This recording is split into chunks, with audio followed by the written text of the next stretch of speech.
Maayong udto kanatong tanan. Ako lang gikuha ang akong tungtunganan ha. Kaning tubo na ko gamay, gamay lang, di ba? Kumusta may isong ko diha ni Kristo? Luya mo, kapoy na. This Holy Week, we feel sad. We feel kanabang luya, no? Taas ang tanan, mga luya kita usahay, labi na sa pagampo ngadto sa Ginoo. In today's gospel, we see a painful moment in the life of Jesus. Mind you, this is a short gospel, the short reflection that akong giandam because gamay lang kay live beta, no? Klaro kayo, makita ko diha. While sharing meal with the disciples, he reveals that one of them will betray him and another, Peter, will deny him. These are not strangers, but his closest friends. Di ba? Di ba sa nung kinabuhi natin mga suot ng higala, sometimes ilatang ibitri, sakit kayo, no? Yung ka sakita, nga suod kaya tayo mo kung giingani. Yeah. With the Lord, very calm. He received all this yang kinabuhi. This reminds us of simple truth. Even those closest to Jesus can fail him. Makasala gyud. And if we are honest, we see ourselves in them.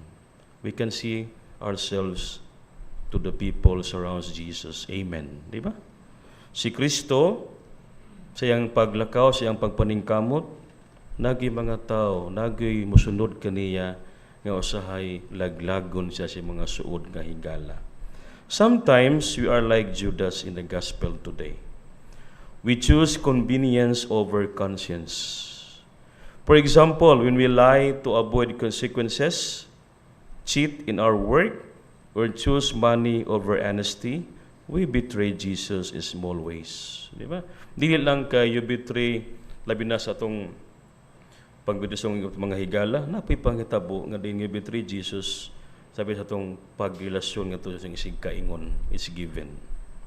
Sometimes also we're like Peter. We love Jesus, but we lack courage.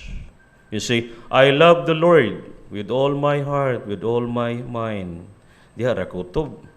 But to act on it, lisod kaayo. Amen. Lisod, no? Asa may lisod? Kana bang pahugason ka, wala pa kana. For instance, when we are afraid to defend our faith, we're being ashamed to pray in public. Labi nagnasa sakyanan sa jeepney na manguros ta ba? Naay panguros nga ginagmay, napoy dinagko. Kana mag-ana ra ba, muro nag-drawing, di ba? Unay panguros nga pinalon na gyud to profess our faith to the people. Also, or remain silent when others are doing wrong, we deny him, the Lord. Klaro kayo nga mali, but still, di ko gusto nga magubuha ang among relasyon nga pagkahigala. Yet the beauty of this gospel is not just the failure, but the love of Jesus to them. Di ba? Mag-isa, wag na i-deny ito mga tao. They are living together. He already knew what would happen, yet he still sat at the table with them. He still loved them so much. Silang tanan. Mangutana ko ninyo, do you love God? Luya man, dili love ang Ginoo. Do you love God? Kana mo nindot paminawon, dili love God kapoy diri. And that is the same love he offers us. Holy Week is not just about remembering the suffering of Christ, my dear brothers and sisters. It is about recognizing how much he loves us despite our weaknesses. Namo tay kaluyahan, napo tay kakusiganan sa itong kinabuhi. So today, let us ask ourselves, where have I betrayed Jesus? Where have I denied him? And more importantly, am I ready to return to him? Diba? Kaya bauta, we are connected to a group, diba? And we are being prayerful to that. No? In every group, nagi mga sometimes failures, diba? Nago yung mga pagsuway. Amen, diba?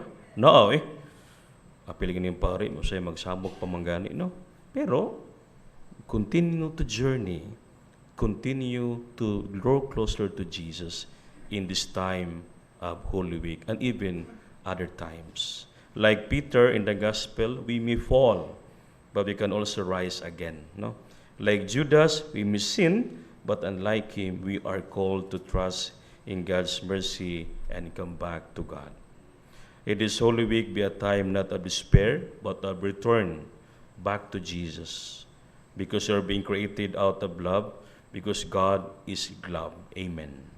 Because no matter how far we have gone, the Lord Jesus is always ready to welcome us back. Amen.